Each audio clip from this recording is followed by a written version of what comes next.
చిదిమేసినటువంటి ఘటన నేపథ్యంలో ఒక్కసారిగా వీరబల్లె మండలం రాగిమాను దిన్నెపల్లిలో విషాద ఛాయలే అలుముకున్నాయని చెప్పాలి.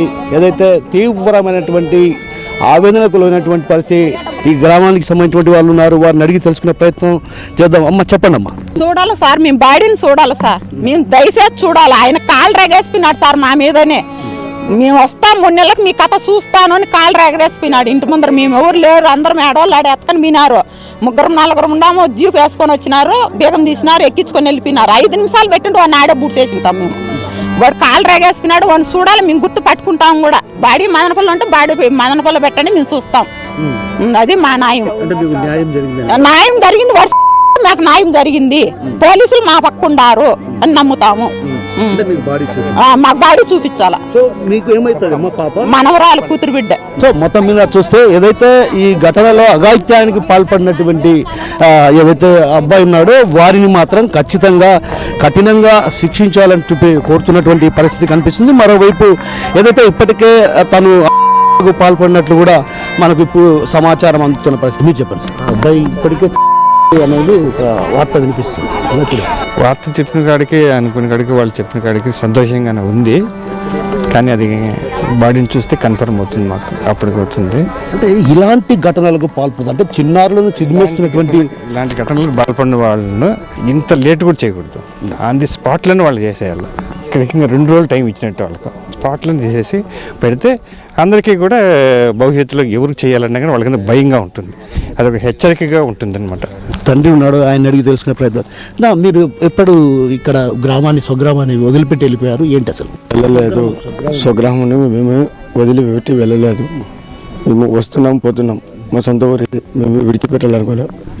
ఇప్పటికే ఏదైతే ఈ ఘాతుకానికి పాల్పడినట్టు వ్యక్తిని చేసుకున్నాడని కూడా చెప్తున్నారు. ఎలా చూడాలి? అది మేము చూడలేదు, మాకు తెలియదు కదా అది ఏమనేది సత్యము.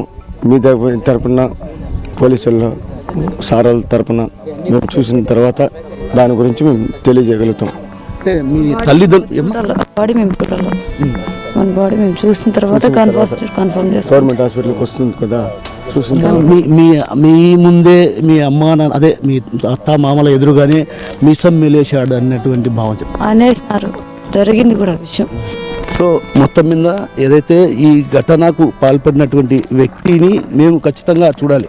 ఎవరైతే తను చనిపోయాడని చెప్తున్నారు కానీ పూర్తిగా మేము చూస్తే కానీ అటు పూర్తి స్థాయిలో మేము ఈ విషయాన్ని చూడలేమన్నటువంటి భావన చెప్తున్నటువంటి పరిస్థితి. అయితే ఒక రకంగా చూస్తే ఈ ప్రాంతం అంతా కూడా విషాద ఛాయలతో అలుముకున్నటువంటి పరిస్థితి కనిపిస్తుంది. అయితే ఈ ఘటన ఒక రకంగా అటు వీరబల్లె మండలం రాగిమాను దిన్నెపల్లెలో విషాదమైనటువంటి పరిస్థితి కనిపిస్తుంది. ఈ ఘటన పైన అసలు ఏంటి అన్న విషయం టీడీపీ అన్నమయ్య జిల్లా అధ్యక్షులు ప్రసాద్ బాబు గారిని ఆయన అడిగి తెలుసుకుంటుంది. ఒక రకంగా తల్లిదండ్రులు ఎదురుగానే ఆ ఘాతుకానికి పాల్పడినట్టు వ్యక్తి మీసం మెలేసి మళ్ళీ 3 నెలల్లో వస్తానని హెచ్చరిక చూడాలి. ఎలా చూడాలి? నిజంగా ఆ కుటుంబానికి తీరని నష్టం జరిగింది. కానీ వాని గంజాయి మత్తులో వాడు చేసిన అరాచకం కానీ వాడు మాట్లాడిన మాటలు కానీ అక్కడ ప్రజలందరూ ఆవేశపడి వాళ్ళు నిన్న నిరసన తెలుపు. కానీ ప్రభుత్వం ఖచ్చితంగా చర్య తీసుకుంటుందని అందరికీ తెలుసు. అలాగే వాడు నైట్ చెరువులో దూకి చనిపోయాడని చెప్పి ప్రసార మాధ్యమాలంతా వస్తుంది. ఖచ్చితంగా ఆ కుటుంబానికి ప్రభుత్వం తరపున న్యాయం చేస్తాం. ఆ కుటుంబం వాళ్ళ జీవనం సాగించడానికి అన్ని ఏర్పాట్లు చేస్తాము. వాళ్ళ నష్టమైతే ఎవరూ తీర్చలేరు. ప్రభుత్వం ఖచ్చితంగా వారికి అండగా నిలబడుతుంది ఆ కుటుంబానికి. ఒక రకంగా కుటుంబానికి తీరని లోటు అని అంటున్నారు. ఈ నేపథ్యంలో రాష్ట్ర ప్రభుత్వం అదేవిధంగా నారా లోకేష్ కావచ్చు చంద్రబాబు ఇప్పటికే స్పందించడం జరిగింది. స్పందించిన నేపథ్యంలో ఎలాంటి హామీ ఇచ్చారు ఏంటని? వాళ్ళని 2 రోజులు వాళ్ళ కార్యక్రమాలన్నీ అయిపోతూనే ముఖ్యమంత్రి దగ్గరికి తీసుకెళ్ళి ఆ కుటుంబానికి తగిన న్యాయం చేస్తాం. ఇప్పుడు కూడా మమ్మల్ని ఆదేశించారు వాళ్ళకు ఎన్ని ఏర్పాట్లు చేయమని ఆదేశంగా పోతున్నాం. ఇలాంటి ఘాతుకాలకు పాల్పడే వారిని ఎలా శిక్షిస్తే బాగుంటుందని ఉంటుంది? ఎలా శిక్షించేది ఏం లేదు, ఇప్పుడు జరిగింది కదా దేవుడు శిక్షిస్తాడు అంతే, దాంట్లో ఏం ఆలోచన లేదు. ఖచ్చితంగా ఎవరు ఆడవాళ్ళను గౌరవించకుండా ఇలాంటి పనులు చేస్తారో వాళ్ళకు ఖచ్చితంగా నిన్న జరిగిన శిక్షే దేవుడు వేస్తూనే ఉంటాడు. ఇది కూటమి ప్రభుత్వంలో ముందు ప్రభుత్వాల మాదిరిగా కాదు, వెంటనే ఏదో ఒక రియాక్షన్ ఉంటుంది. ఖచ్చితంగా ఆ రియాక్షన్ చేసి చూపించారు.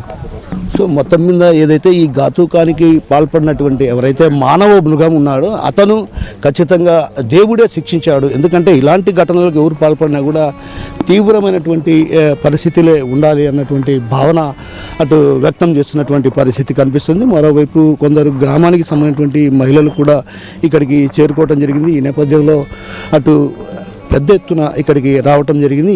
రాజంపేట నియోజకవర్గ ఇన్ఛార్జి కూడా ఇక్కడికి రావడం జరిగింది. ఈ నేపథ్యంలో మనతో పాటు ఆయన ఉన్నారు. ఆయన తెలుసుకునే ప్రయత్నం అన్న చెప్పండి అన్న, జగన్మోహన్ రెడ్డి అన్న రాష్ట్ర ప్రభుత్వం ఎలాంటి చర్యలు తీసుకోబోతుంది ఏంటి? కుటుంబ సభ్యులతో నిన్ననే లోకేష్ బాబు గారు, చంద్రబాబు నాయుడు గారు మాట్లాడారు. తర్వాత కుటుంబాన్ని ఆదుకుంటామని హామీ ఇచ్చారు. వాళ్ళ తండ్రి తిరుమలలో శానిటరీ దీంట్లో టెంపరీగా తాత్కాలికంగా పనిచేస్తున్నారు. వాళ్ళు మేము నిరుపేదలము, మాకు ఇల్లు కావాలన్నారు. తర్వాత వికలాంగ పెన్షన్ అనేటువంటిది కూడా అవసరం అన్నారు. కాబట్టి దానికి సంబంధించినటువంటి అన్ని కార్యక్రమాలు మేము ప్రభుత్వం తరపున తీసుకుంటాం.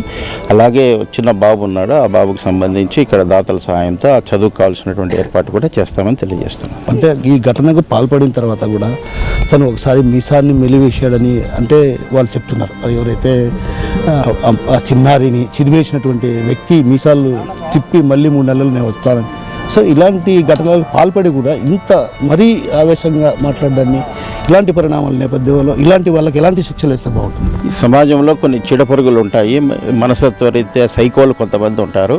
అయితే కనుక సమాజము, దేవుడు, ప్రభుత్వం అనేది అన్ని రకాలుగా వాళ్ళని శిక్షిస్తుంది. ఎటువంటి పరిస్థితుల్లో ఇటువంటి అవకాశాలకు తావులేదు. నిన్న జరిగిన ఘటన చూస్తే విర్రవీగినటువంటి వాళ్ళు పడిపోక తప్పదు. ఖచ్చితంగా ఆ శిక్ష అనేటువంటిది పడుతుంది. ఇది అనేది మిగతా వాళ్ళకు కూడా ఒక గుణపాఠంగా నిలబడుతుంది. కాబట్టి ఇటువంటి సంఘటనలు ఇంకా జరగకుండా సభ్య సమాజం కూడా చూసుకుంటుంది. ప్రభుత్వం చట్ట ప్రకారం అన్ని రకాలుగా చర్యలు తీసుకుంటుంది. మొత్తం మీద ఏదైతే ఈ ఘటన దారుణానికి పాల్పడినటువంటి వ్యక్తికి దేవుడే శిక్ష వేశాడు. ఇలాంటి ఘటనలు పునరావృతం కాకుండా ఉండాలంటే ఖచ్చితంగా కఠినమైనటువంటి చర్యలు అమలు చేయాల్సినటువంటి అవసరం ఉంది. చిన్నారుల పట్ల అటు అసభ్యకరంగా ప్రవర్తించే వారి పట్ల కూడా రాష్ట్ర ప్రభుత్వం కావచ్చు, అదేవిధంగా పోలీస్ శాఖ కూడా కఠినమైనటువంటి చర్యలు తీసుకోవాల్సినటువంటి అవసరం ఎంతైనా ఉన్నటువంటి భావన వ్యక్తం చేస్తున్నారు. మరోవైపు రాష్ట్ర ప్రభుత్వం కూడా ఇప్పటికే ఏదైతే ఆ కుటుంబాన్ని ఆదుకునే దిశగా కూడా అడుగులు వేసినటువంటి పరిస్థితి కనిపిస్తుంది. కెమెరా పర్సన్ రాము